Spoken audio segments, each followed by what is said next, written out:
നമസ്കാരം.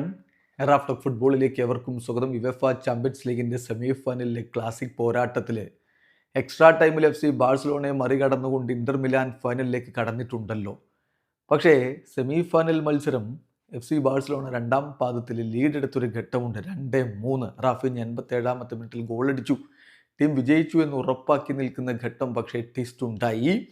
കളിയുടെ ഇഞ്ചുറി ടൈമിൽ അസർബി ഗോളടിച്ചുകൊണ്ട് മത്സരം പിന്നെ എക്സ്ട്രാ ടൈമിലേക്ക് പോവുകയായിരുന്നു. ഫ്രാറ്റസി എക്സ്ട്രാ ടൈമിൽ അടിച്ച ഗോളിനാണ് ഇന്റർ വിജയിച്ചത്. പക്ഷേ അസർബി 93 എന്ന് പറയുമ്പോൾ ഇൻക്ലൂഡിങ് ഇഞ്ചുറി ടൈമാണ് ഈ പറയുന്നത്, അല്ലാതെ എക്സ്ട്രാ ടൈം അല്ല. അപ്പോൾ 90+3 ആ സമയത്തടിച്ച ഗോളിനുള്ള ബിൽഡപ്പിൽ ഡംഫ്രീസിൻ്റെ അസിസ്റ്റ് ആയിരുന്നല്ലോ. ആ ഡംഫ്രീസ് ജെറാർഡ് മാർട്ടിനെ കൃത്യമായിട്ട് ഫൗൾ ചെയ്യുന്നു. ആ ഫൗൾ പക്ഷേ റഫറി വിളിച്ചില്ല എന്നുള്ളതാണ് ഇപ്പോൾ വലിയ വിവാദമായി മാറിയിരിക്കുന്നത്. അതിനെതിരെ ശക്തമായിട്ടുള്ള പ്രതിഷേധങ്ങൾ വരുന്നു എന്ന് മാത്രമല്ല, ബാഴ്സലോണയുടെ കോച്ചും താരങ്ങളുമൊക്കെ റഫറിങ്ങിനെ കുറിച്ച് സംസാരിക്കുന്നു. ആ വാക്കുകളിലേക്ക് പോവുകയാണ്. കോച്ച് ഹൻസി ഫ്ലിക്ക് പറഞ്ഞത് എല്ലാ 50-50 ഡിസിഷൻസും അതെല്ലാം റഫറി അങ്ങനെ 50-50 ഡിസിഷൻസ് എടുക്കേണ്ടി വന്നപ്പോഴൊക്കെ ഇന്ററിന് അനുകൂലമായിട്ടാണ് വിളിച്ചത്.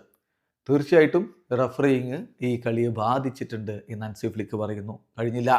പെഡ്രി പറയുന്നു യുവേഫ നിർബന്ധമായിട്ടും ഈ റഫറിയുടെ കാര്യങ്ങളൊന്ന് പരിശോധിക്കണം. കാരണം some things can be understood എന്നാണ് അദ്ദേഹം പറഞ്ഞത്. ചില കാര്യങ്ങൾ മനസ്സിലാവുന്നില്ല റഫറി എടുത്ത തീരുമാനങ്ങളുമായി ബന്ധപ്പെട്ട്. പെഡ്രിയുടെ പ്രതികരണം അതായിരുന്നു. അതുപോലെ തന്നെ അറൗഹോയോട് ചോദ്യം.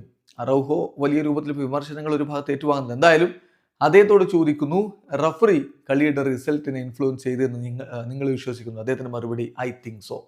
യെസ്, ഞാൻ അങ്ങനെ വിചാരിക്കുന്നു. കാരണം ജെറാർഡ് മാർട്ടിനെ ഫൗൾ ചെയ്തിട്ടുണ്ടായിരുന്നു. ബട്ട് എനിവേ ഞങ്ങൾ എക്സ്ക്യൂസ് ഒന്നും പറയുന്നില്ല, പക്ഷെ അത് സംഭവിച്ചിട്ടുണ്ട് എന്ന് തന്നെ അറോഹോയും പറയുന്നു. എന്തായാലും നിങ്ങളുടെ അഭിപ്രായം എന്താണ്? കമൻറ്റ് ബോക്സ് രേഖപ്പെടുത്തുക. വീഡിയോ സാധിക്കുന്നു. ഫുട്ബോൾ ലോകത്തെ കൂടുതൽ വിശേഷങ്ങളുമായി റാഫ് ടോക്സ് എടുക്കുക.